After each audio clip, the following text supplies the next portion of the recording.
I used to just listen to the radio, listen to music, or listen to talk radio, the news. And now all that time that I was wasting in my car, I'm actually utilizing to build my own mental resiliency, to build my own understanding of the brain-body connection, to grow, all these different aspects.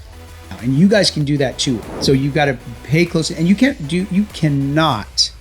absolutely cannot change the behavior of somebody else. Nope. You can only change your own behavior and how you react to the things that they say.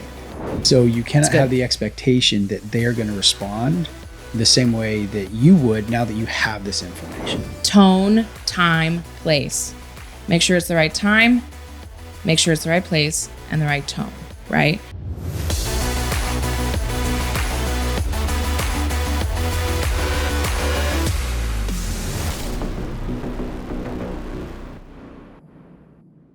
Welcome to the Mental Health Janitors, where we help you clean up the mess in your head. I'm your host, Sergeant Q, and with me as always, Doc Jess. Welcome. And so today we have a great episode for you. This is actually episode 20. So we've made it to episode 20, which is pretty cool. We weren't sure when we first started out how long this was going to run, but we're almost halfway through a year here with episode 20. So that's pretty cool.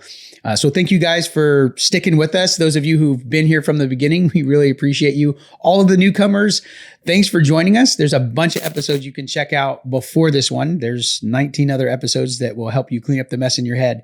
But for today, we're going to share with you guys some really cool stuff. We're going to talk about a new advancement, which is really just a new way to use an old advancement. We're going to talk about audiobooks and how you can use those to build mental resiliency.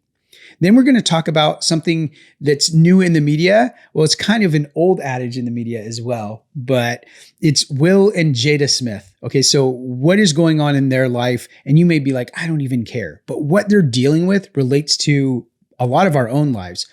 Coming up with the holidays, gearing up for the holidays, and how to navigate those challenging family dynamics during the holidays. And we're going to use them as a great example of something that most of us deal with, is those really difficult, challenging experiences around the holidays. So tools for our toolbox. What do we got, Jess? We're going to talk a little bit about conflict resolution, different conflict styles, and then steps in resolving conflicts in a healthy way. So there you go. That's what we have for you guys. So stick with us as we jump into this next episode of the Mental Health Janitors. So audiobooks, Jess, this was actually kind of your idea. Like, let's take this something that's been around for a while, and how do we use it in a new way for our new advancement? So what was your idea around the audiobooks? Sure. Audiobooks have been an incredible tool for me in my growth for a multiple of reasons. And I'm glad up until this point, we've talked about other topics such as being structured, consistent, self-discipline, having routines. And one of the biggest ways audiobooks have helped me is when I have a task at home that I'm not necessarily loving the idea of, like laundry or decluttering a closet, whatever task that's ahead of me that I really need to get done. Audiobooks have been an amazing tool for me to sit and it could be like a self-growth book, or it could be a nonfiction exciting book that keeps me engaged while I'm doing the laundry and it makes me more productive. But there's, like you brought up, commutes. People are in their cars all the time. And what an awesome opportunity to download a book that is going to be a part of your mental health growth. Yeah, it's been great for me as well. I use audiobooks a lot. And so we'll talk about the commute. I have about a 35 to 40 minute drive every day, each way. That is a great opportunity to use that time for self-growth, to use that time to build your own mental resiliency, to learn new things, to open your mind up to new aspects and new theories and new ideas around mental health, so you can start to utilize these things in your day-to-day. It's been great for me. I absolutely love it. Most times I used to just listen to the radio, listen to music, or listen to talk radio, the news. I mean, that's great, but I wasn't really learning anything. I wasn't really growing in those moments. And now all that time that I was wasting in my car, I'm actually utilizing to build my own mental resiliency, to build my own understanding of the brain-body connection, to grow, all these different aspects. and areas that I want to grow in my life, I now use that time that was totally lost before. And I'm utilizing that time right now. And you guys can do that too in your drive, in your commute, or if you're on the bus or if you're on the train, wherever you are, instead of popping in the earbuds and listening to the latest, I don't know who, Katy Perry or pop music, whatever. I don't really know pop music. Is Katy Perry still out there? I don't know. No, who's the big? Oh, Taylor Swift. Taylor Swift. There you go. Okay, there you go. Instead of listening to the same Taylor Swift song that you memorized and know every word, maybe you pop in an audiobook and you start memorizing some of these tactics to help you in your own mental health journey. Instead of just listening to that same song on repeat, it's not doing anything beneficial for you. Maybe you start using this as an opportunity to learn and grow your understanding of your brain and how to grow in those different aspects of your life that you want to succeed in. And what's really cool, Aaron, is as you guys are hopping along this journey with us, we'll be able to reference and recommend some really great books that we've used along the way that so we've kind of gone through some of the ones that are like, oh, that was okay. Oh, this was life-changing. Oh, this one was life-changing. Yes. I could do without this one. And so we've kind of, I mean, hundreds of books probably between the two of us. Yeah. And so we've done the hard work at reading the boring ones that aren't very exciting or helpful, and we'll be able to put out a list and links and resources for you guys to get started on your own. Yeah, and that's great. Yeah, we should have a reading list actually. Oh, that's good. So yeah, we can put together a reading list for you guys, and then we'll just every week, maybe we should just recommend a book every week. Okay. So we'll recommend a different book, and so throughout the year, those might come up 2 or 3 times depending on what we're talking about. But there are books that we have found incredibly valuable, and sometimes we'll recommend a book, and we'll even give you a disclaimer like, hey, a lot of this stuff wasn't great, but here's really the nugget of this book that was really good. And then the rest is kind of, in my opinion, fluff. And I've been through a few of those books where I went through the whole thing because I can't start a book and not finish it. I just can't. It bothers me. And so I've done that painful work. And I can tell you like, hey, this chapter I thought was really valuable. Maybe you'll get something out of the rest of it. But if anything, just focus on this one piece. Sure. I've done that a lot as well. And Aaron, I'm curious, maybe we can ask Casey to do a quick search on the average commute time. Oh yeah. Yeah. We'll do Pacific the average commute time. So just you're a numbers guy. Yeah. I am. Yes. I am a data geek for sure. Geek. I love it. I absolutely love it. And here's the really cool thing, you guys. If you want to be, I'm the guy at the party that has like the random facts, right? I'm the random facts guy. And it's because I read so many books. And so during a conversation, somebody's talking about something, I always have a random fact that I can like throw in there to be part of that conversation, even though I don't really know anything else about the subject matter. At least I have a random fact I can put in there, which makes you sound really cool and interesting. So that's what reading a lot of books, that's what that can help you do. Did you grow up loving to read? I did. I absolutely loved reading as a kid. I hated reading as a kid, but I've grown to tolerate and do it because it has helped me so much. Oh, so I grew up really, really poor. In the mountains of Northern California, it's cold and snowy all winter. And so I didn't always have the best gear to be outside. So I would spend a tremendous amount of time in the library reading a lot of National Geographics, trying to learn about this great big world. The Encyclopedia Britannicas, like reading through those. I absolutely loved reading. So, #nerd. Yeah, super nerd. We love nerds. Super nerd. I think the first book I read start to finish, we might need to take this out. Red fish, green fish, blue fish. Oh, Twilight. Oh my gosh. Yeah, the Twilight Saga. Oh. Hey, but honestly, when I read that start to finish and I really enjoyed that reading, I was like, oh, maybe I don't hate reading. Okay. And then that book and then the Hunger Games series is what pivoted me into reading more. So don't hate. I do read some books that are, fantasy, post-apocalyptic books too. So there are fun books that I read for sure, but it's probably like an 80-20 split. 80% is like personal growth, mental health, how the brain operates, and 20%, fun books. I do. There's a great series that I read right now called The Mad Mick. And it's about this post-apocalyptic Irishman who worked like for the CIA. And so really, really cool post-apocalyptic book. So awesome. All right. Well, let's get into our next segment, which is going to be current events. How do we navigate this holiday season when we may have some disjointed families? How do we do that? Casey, did you have that? What was the time, the average time for a commute? 55 minutes. 55 minutes is the 27 and a half each way.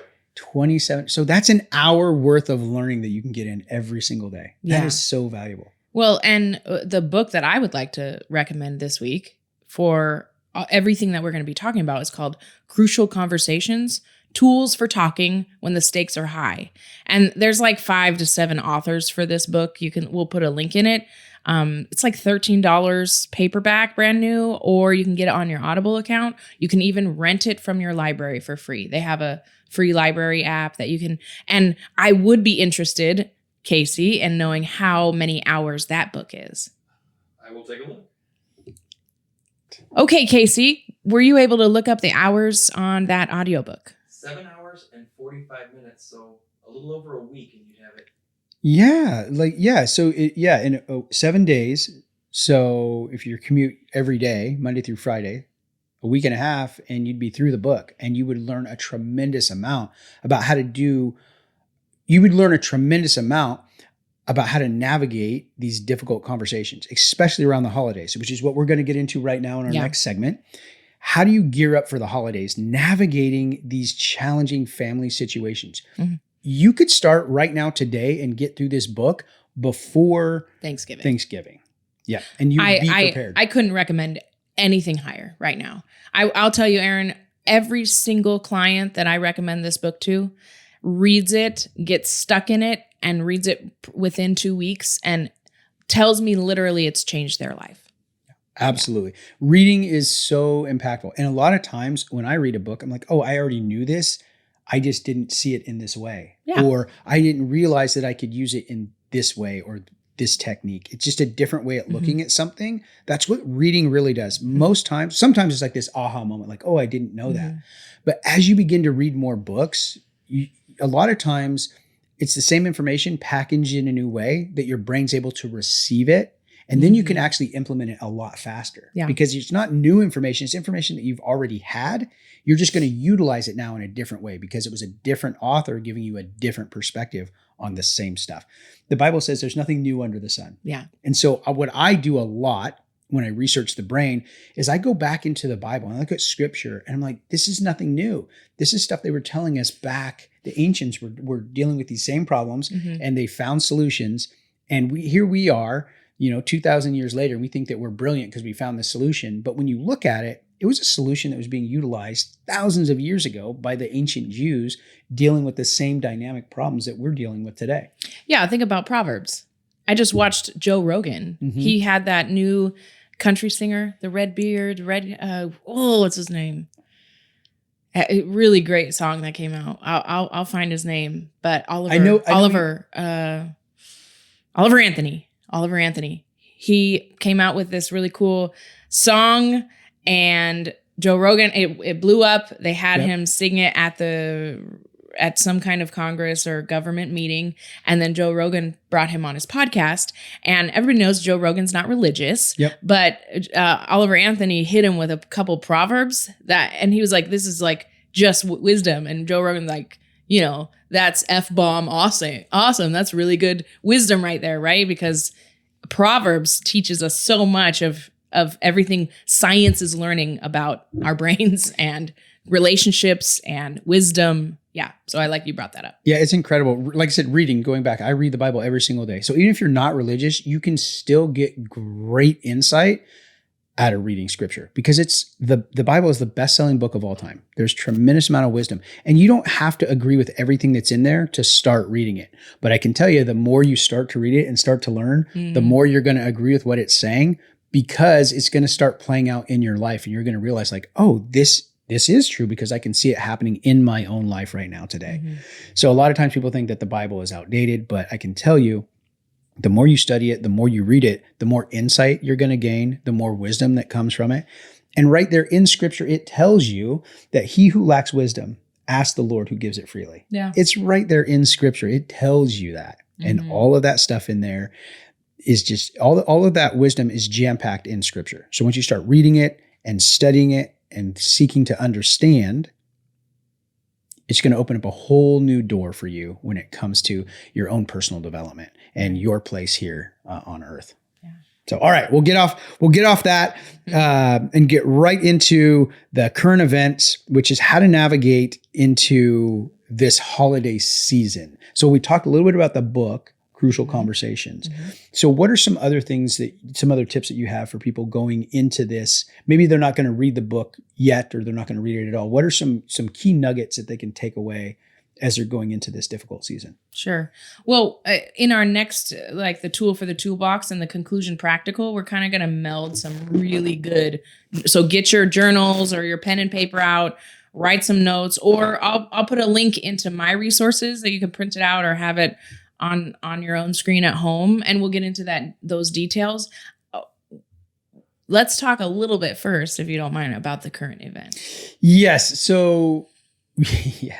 That you so shockingly gave me this morning that we're going to talk about that I know nothing of. Yes. So Will and Jada Smith. I mean, everybody has heard the slap heard around the world, right? Yes, where he went up there and smacked Chris Rock. Like everybody knows about that, even if you don't follow pop culture, and I don't. So if I know about it, it must be something super big, because I don't follow that stuff at all. I don't care what superstars are doing. I don't care who they're dating. None of that stuff. I pay zero attention to any of that. But when that happened to Chris Rock, I mean, everybody knew about it, myself included. So it made me pay a little bit closer attention. Like, why did this happen? What was going on? This guy's a comic. He's supposed to be making fun of everybody. That's kind of the deal. But once you start peeling back the layers of the onion, you start to realize very quickly that Will Smith had an overreaction. He was having an emotional outburst. He was not very emotionally mature because his spouse had been cheating on him for years. And so this is a very delicate situation. And now here's this guy, Chris Rock, who is making fun of, in his mind, probably this whole situation around, his wife Jada cheating on him openly. And and you can see on camera, she's giving him the side eye, like, are you going to do something? Like challenging his manhood. And so now he feels like he has to do something. And instead of, making a comment or saying something, he goes up there and takes it way too far and smacks this guy on live TV, where it was just insane. Now, if any one of us would have done that, we'd probably be in handcuffs and be in jail for assault. But because he's a superstar, he kind of gets to get out of jail free card. Like he never got charged. And Chris Rock was a savage the way he handled it. Yeah, he did. He was. Casey, yeah. I mean, even the after effects, I did get sucked into that a little bit, and Chris Rock just handled it so well. And if I did read correctly, Will Smith came around and apologized, I think, and kind of half-heartedly. Okay. It wasn't really. He didn't really take ownership of it. Sure. He still was like, well, you shouldn't have been making fun of my, my wife and this and that. But it was so much deeper than that. Yeah. Because that's what comics do. They make fun of everybody. Yeah. That's the game. And if you are a superstar, if your life is public, then that's the expectation, right? Yeah. That's going to happen to you. You can't get mad about it. If you don't want that to happen, then get out of the limelight. Go and become a recluse, go become an author under a different pen name. Do something like that. But if you want to be in the media, then that's part of the game. That's part of what you have to deal with. Yeah, Chris Rock definitely handled it better than I would have. Yeah. I don't care if it's Mike Tyson. If he slapped me, I'd still try and get some punches in. Yeah. That's just me. Yeah. He did. Win or lose, I'm gonna go down swinging. And the fact that he just took it like a champ and didn't do anything, I was shocked. I thought, is this real? Like, was this some sort of publicity stunt? Are they going to be in a movie together? Yeah. That was my first reaction. A lot of people were like, oh, stage. They're both actors. Right. Yeah. So, but that segues us into this dysfunction of Will and Jada. And if you've followed them, there's always been rumors of open marriage, different things. And really what it sounds like is now there is a divorce happening. Right. And if you watch like a lot of the interviews she's done, she really, and I never noticed it before because I don't pay attention to this stuff, but because it was so crazy, I did pay a little bit of attention to it. And I look back at some of the interviews she did and some of the things that she said, it was very disparaging toward Will Smith. Some of the things that she would say were incredibly insulting, incredibly degrading. And he just sat there and took it to the point where he just blew up one day. Yeah. And I think that happens to a lot of us where we don't deal with the dysfunction in our families. And so it just gets to this boiling over point, and then it gets to this place where you can't come back from. Yeah. Just like Will Smith. He got to this place where he now goes up and hits Chris Rock on live television, and he can't really come back from that now. Yeah. And so we need to learn how to manage this dysfunction before it gets to that point where it becomes an overreaction. Yeah. And we've talked in past episodes about dysfunction breeding dysfunction, Mm-hmm. chaos breeding chaos. And so as some things, and I could care less. I care about them as human beings, but everybody struggles with family challenging dynamics. So it sounds to me like the chaos and dysfunction of Will and Jada's marriage has repeated now down to the kids, and they're suffering, right? And so as adults, as mature adults, we have to take responsibility for our children. That's right. So if our children are acting out 99 out of 100 times, it's something that we've missed, or a dysfunction, or a chaotic conversation style, or something that we haven't addressed in our own self and decided to grow and teach something else. And so with the holidays, family gets together, extended family comes together. Now with Will and Jada and their kids, I mean, you look at that whole family, and once you start to really peel back the layers, you start to see all this dysfunction, and you can see it in the media. You can just see how their kids are acting, interacting, how all of that. And when you go, all of that mess is coming out. And as you start to see more and more of the parents and how they're living and their life, it's no wonder that the kids are acting the way they're acting and doing the things that they're doing. Yeah. And there's nobody out there that can deny that that is a dysfunctional family. There's no way you can look at that and say, yeah, that's a healthy, happy family. It's just not. But you know what? That relates to a lot of us, because a lot of us have very similar family stories, family history, where there's dysfunction, there's divorce, there's infidelity, there's all this unresolved conflict that's just built up over the years.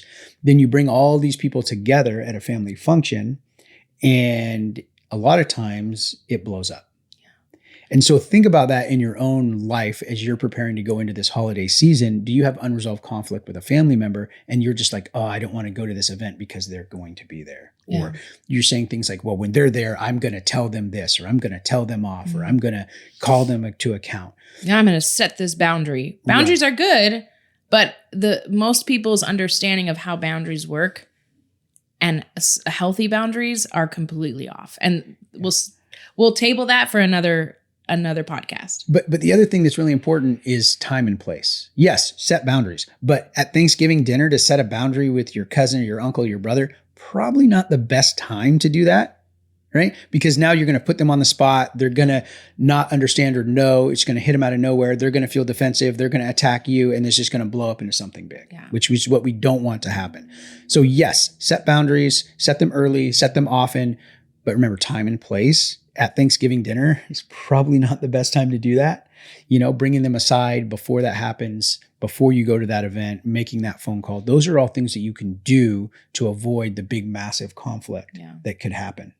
Well, and also a disclaimer kind of is because we have so much access to TikToks and YouTube, like there's these trigger words that are thrown out there very flippantly: narcissist, borderline, attachment styles and disorders. And I would challenge the lay person, meaning somebody without thorough education and training on those kinds of diagnoses, to stay away from those kinds of labels, because I can't tell you the amount of women I counsel going through a divorce who label their husbands as a narcissist, when that is an incredible label to put on somebody. And we all have narcissistic tendencies, right? But somebody being a narcissist that takes a 7-year degree to be able to even think about putting that label on somebody. So just take a step back and maybe like, hey, these are some gaslighting tendencies or narcissistic tendencies, but let's stay away from putting labels on people as well. Yeah, I agree. And when you say, gaslighting, that's another thing that I think gets overused, because if somebody's just telling you the truth, like, hey, you're doing something that is affecting me. So, oh, you're gaslighting me.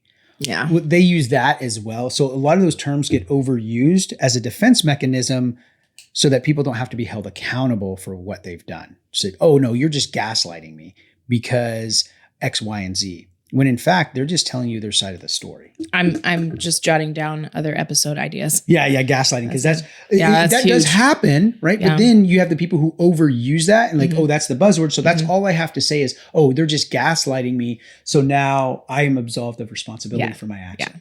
So you've got to pay close, and you absolutely cannot change the behavior of somebody else. Nope. You can only change your own behavior and how you react to the things that they say and do. Perfect. So, all right, we'll just put a pin in that. That'll be a great episode. We'll talk about these buzzwords, boundaries, gaslighting. All right, let's get into tools for the toolbox. Let's get into this conflict resolution so we can get people the tools and training they need to get ready for this holiday season. Perfect. All right, so let's talk, Jess, about conflict resolution. Let's talk about these different styles. So I'm really just going to pitch this over to you because I only know one style, which is aggressive. So maybe you can teach me some other ones. Okay. So as I'm going over some of these conflict styles, like there are so many resources out there to learn about conflict styles. And this is just one that I use with my clients or when I help family or friends learn about conflict. So we all have innate tendencies that automatically become operative when we encounter conflict. Okay. We all we're not going to resolve conflict correctly if we don't take into account our innate tendencies. And those innate tendencies are like our survival techniques that we learned growing up or what we're taught growing up. Okay. It says if we jump into one of these 6 boxes, we're going to talk about 6 boxes of conflict styles. The first one we're going to talk about is the yielding box. Okay. The yielding box is a person that makes a habit to simply give up whenever a conflict occurs. Their motto seems to be peace at any price. Okay. They don't necessarily hide from conflict. They simply run away whenever it arises. Okay. Then we're going to have, so that's the first box. And then we're going to have the second box. And I like visuals, right? So like when you're in conflict, I want you to like start thinking about your spouse or your family member jumping into one of these boxes so you can reach them in one of these boxes. Okay. Another one is withdraw. So this person avoids conflict. So this second box is withdraw, and this person's going to avoid conflict. Okay. In contrast to the one who yields, they run and hide from conflict. Okay. Often they'll avoid certain people, places, situations where the conflict might occur. The withdrawer will often not even make their real thoughts or positions known because the fear of conflict. Okay. The third box is going to be the compromising box. And this person seeks to resolve the conflict by giving up some of what they want in order to get the other person to resolve the conflict as well. It's kind of like the horse trade. Until an agreement is reached, they'll kind of horse trade. This approach can sometimes work, but depending on what agreement is reached, this person might feel like, I gave up some, so now you owe me. Okay. And so this is a little healthier of a box to be in, but not the ideal. Okay. So number 4 is the winners box, which is probably going to resonate with you when you say aggressive. I'm a winner. You are a winner. Yes. Until you let me read the winner. Okay. This person seems to look forward to conflict. They thrive on conflict. There's an innate need to win a conflict that's so strong that often the issues of the conflict are actually overlooked in the middle of the battle, right? This issue becomes how they can win in conflict, okay? Sometimes symptoms like having the last word can be a part of the winner's mindset. So you know, I won't jump ahead. Let's just read the curriculum. Okay. The 5th box is going to be the manipulator. Okay. This style of conflict is difficult to diagram. Okay. This person seems to always be bargaining for something. So there's no single or definite characteristic of the manipulator. This person may use any one or a combination of the boxes in order to try to battle their conflict style. Okay. And then number 6 is resolve. And this is the person, they have their main purpose, the resolution of the problem at the forefront of their mind. They have the interest of all concerned at heart, and they look for ways that will best meet the needs of all parties involved. They're full of how about this kind of questions. Okay. So there are 2 factors that play a part in which conflict style you're going to come to the table with. Number 1 is the relative importance of the relationship with the one in conflict, or the relative importance of the issue under debate. So if my husband wants to have a discussion with me about what to have for dinner, I'm probably going to be a compromiser. Like, okay, that's fine. If he wants to have an argument with me that he wants to have a second wife, I'm going to jump into the win box. Right? And that's just like the relationship with my husband. And a second wife thing, I'm going to be a lot more emotionally charged for that conflict than what's for dinner. Right. Right. What as I was going over those conflict boxes, which ones related to you?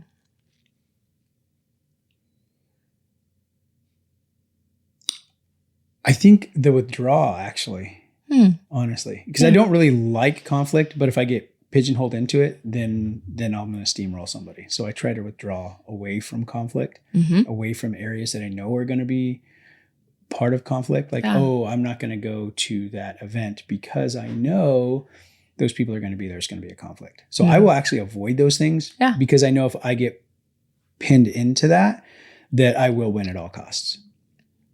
Because I'm very good at arguing.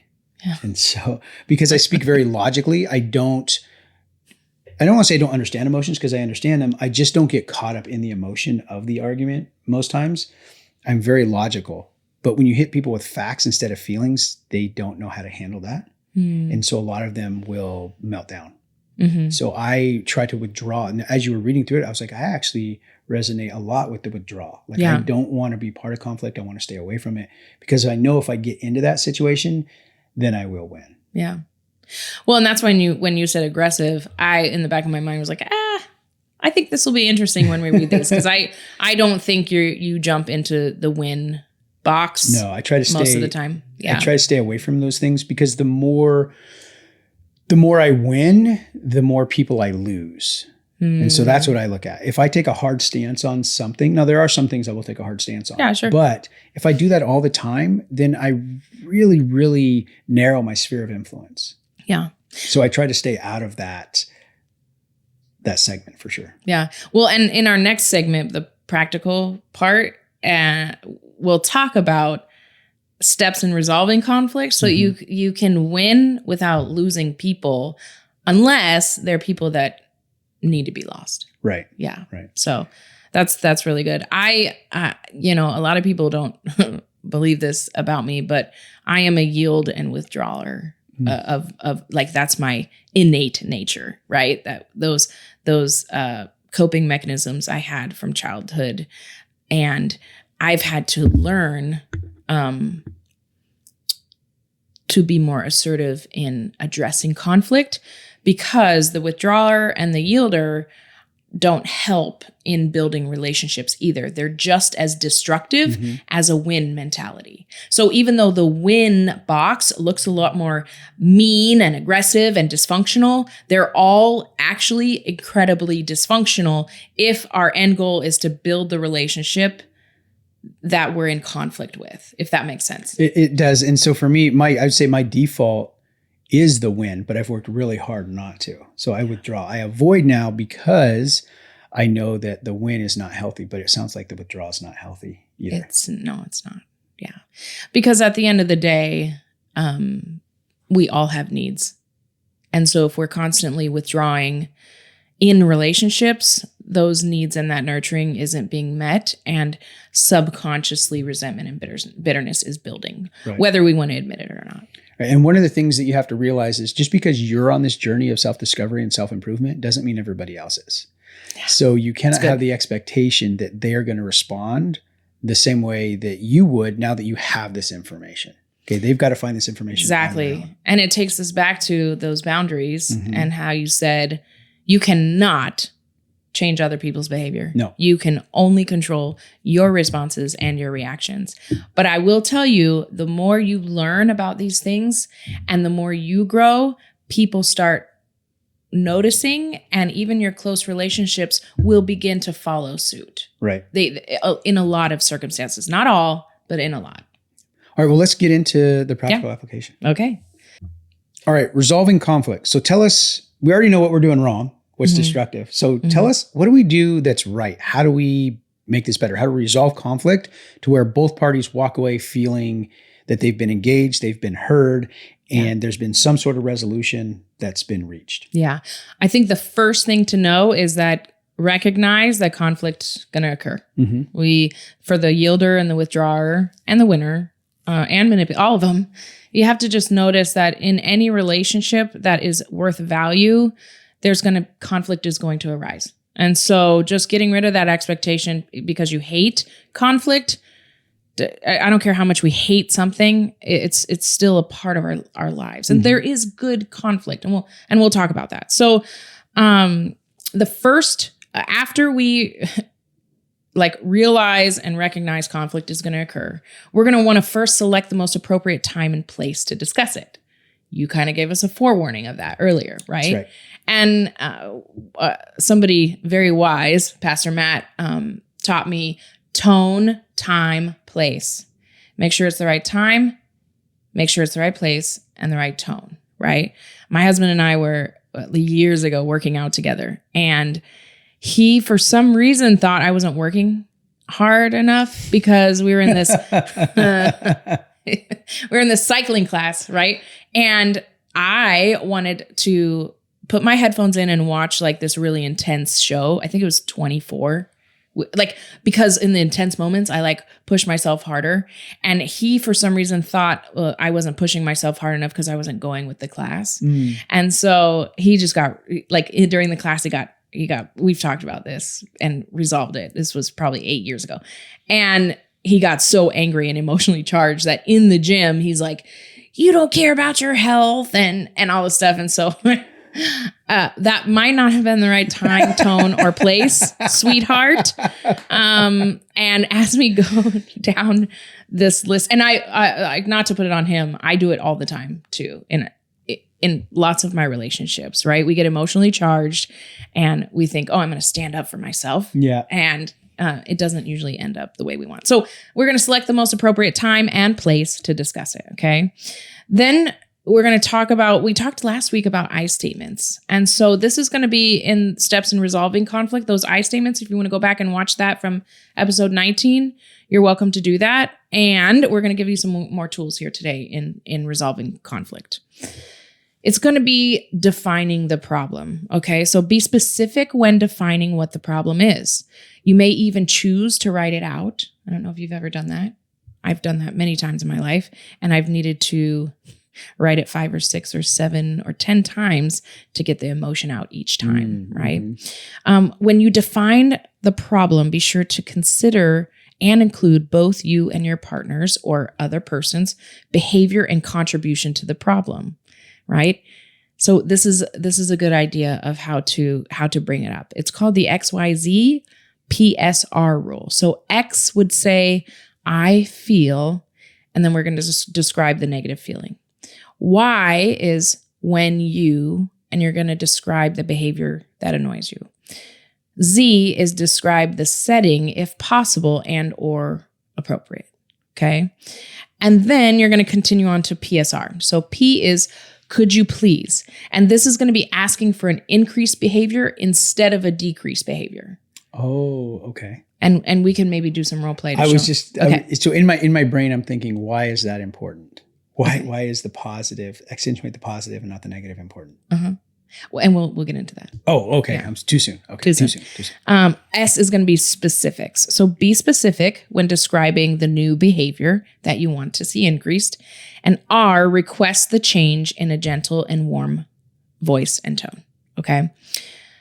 Also, after we've had that conversation, the XYZ PSR, we're gonna want to listen, summarize, and validate. And this is what we call reflective listening. So it's actively listening to understand and paraphrase the other person instead of listening to respond. So it's our innate nature to be listening to somebody and be conjuring up in your own mind subconsciously how I'm going to defend, deflect, deny, or respond. And so in this practice with your loved ones, you're going to practice listening to paraphrase. So that way you are intentionally not listening to respond. You're listening so you can repeat back to the other person what you heard them say. So any change desired by either partner have to be heard and understood, right? Be sure to practice active focused listening. And then we're also going to want to have a win-win attitude, right? And brainstorm possible solutions together so you feel like you're both a part of this conflict resolution process, and then agree together on a solution. So this is a lot of information. Yeah, so much. It really is. So there's a lot of information here. Is there a worksheet? Maybe, because I'm thinking in my brain, like if I wanted to do this, I would need to like write this out in a worksheet and practice it a few times to be able 100%. to do this effectively. Yeah. Okay, Give me 24 hours and I'll put one together. Perfect. So when this comes out, it'll be out in a few days. We will have a worksheet because in my mind, I'm thinking that's a lot to remember. I can't remember this. But if there's a worksheet that we could give people, a resource, that would be incredibly valuable. So we'll make that available to you guys. And this is why it works so well, the dynamic of the doc who has tremendous amount of education where she's done all this, she's been taught all this, and she teaches it to other people all the time. So it just innately is part of who she is and what she does. But for the layman, for the average person who doesn't do this on a regular basis, this all of a sudden felt very overwhelming to me. And I was like, I cannot do all of these things.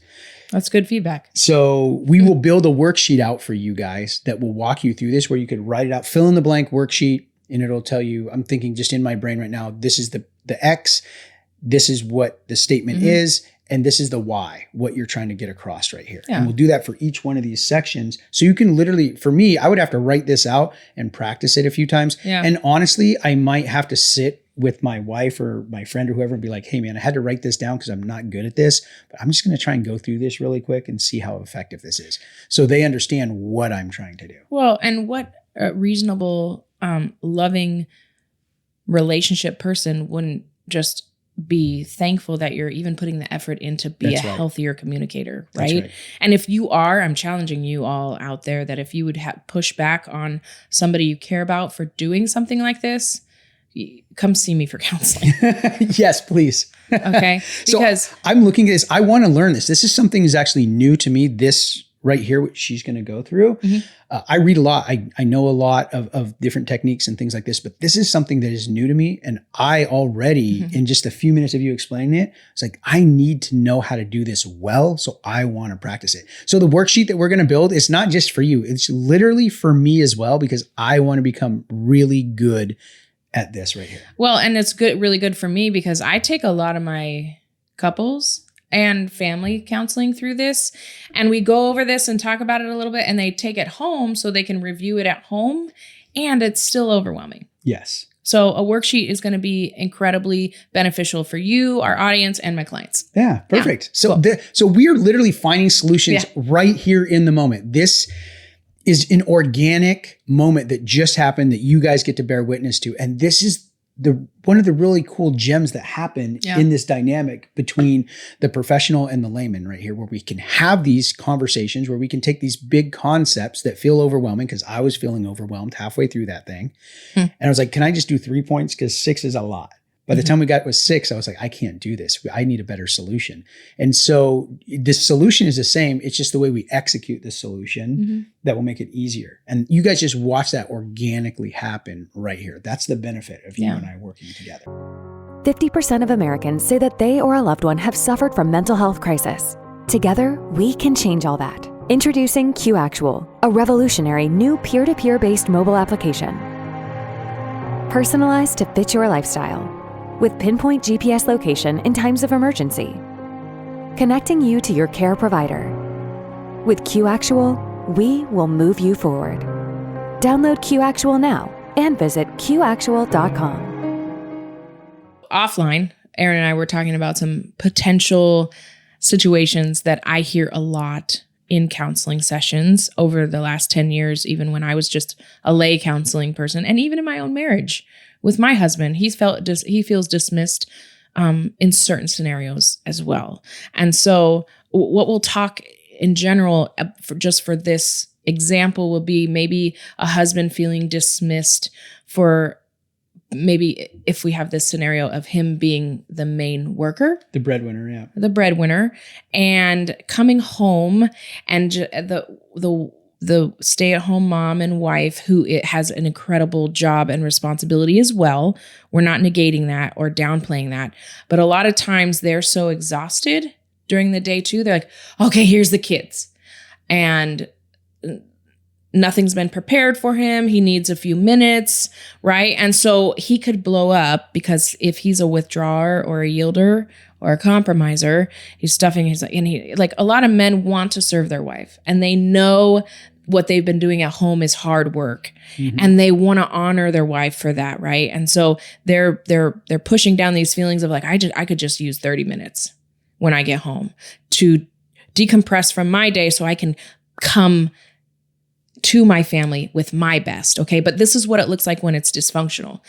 Weeks of him being stressed out at work, working overtime, coming home, here's the kids, and where eventually he blows up and he says some aggressive, mean things.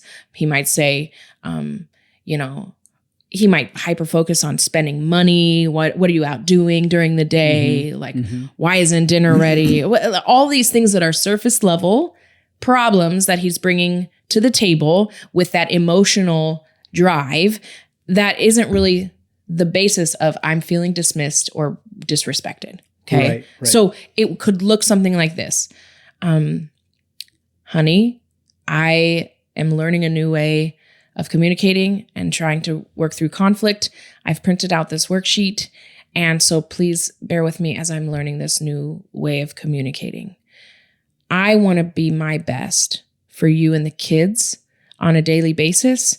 And this is why I'm putting this worksheet and this new style into practice. So I feel dismissed when you throw the kids on me as soon as I get home from work. Right? That's the I feel X, the when you Y, and then the Z is describe the situation. Okay. So it's as simple as that. I feel dismissed when you give me the kids as soon as I walk through the door after a long day of work.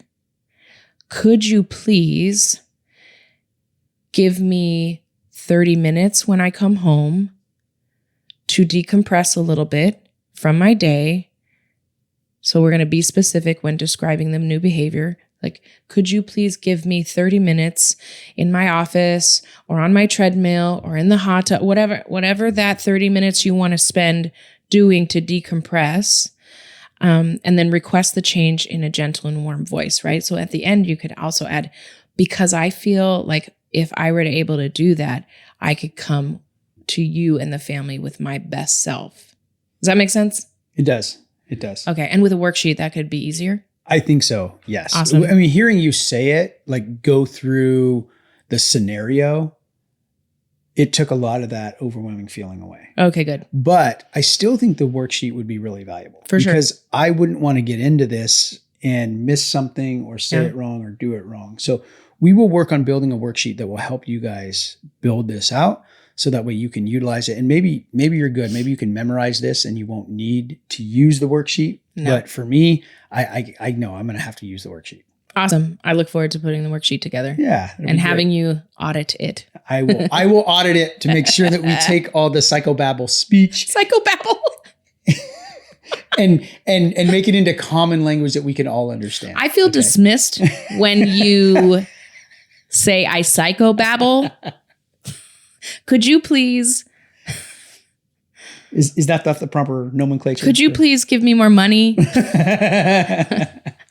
I'm just kidding. So this is something that I am literally going to start using today. Once we build this worksheet, I'm going to start using this today and just see what happens. And I'll report back to you guys.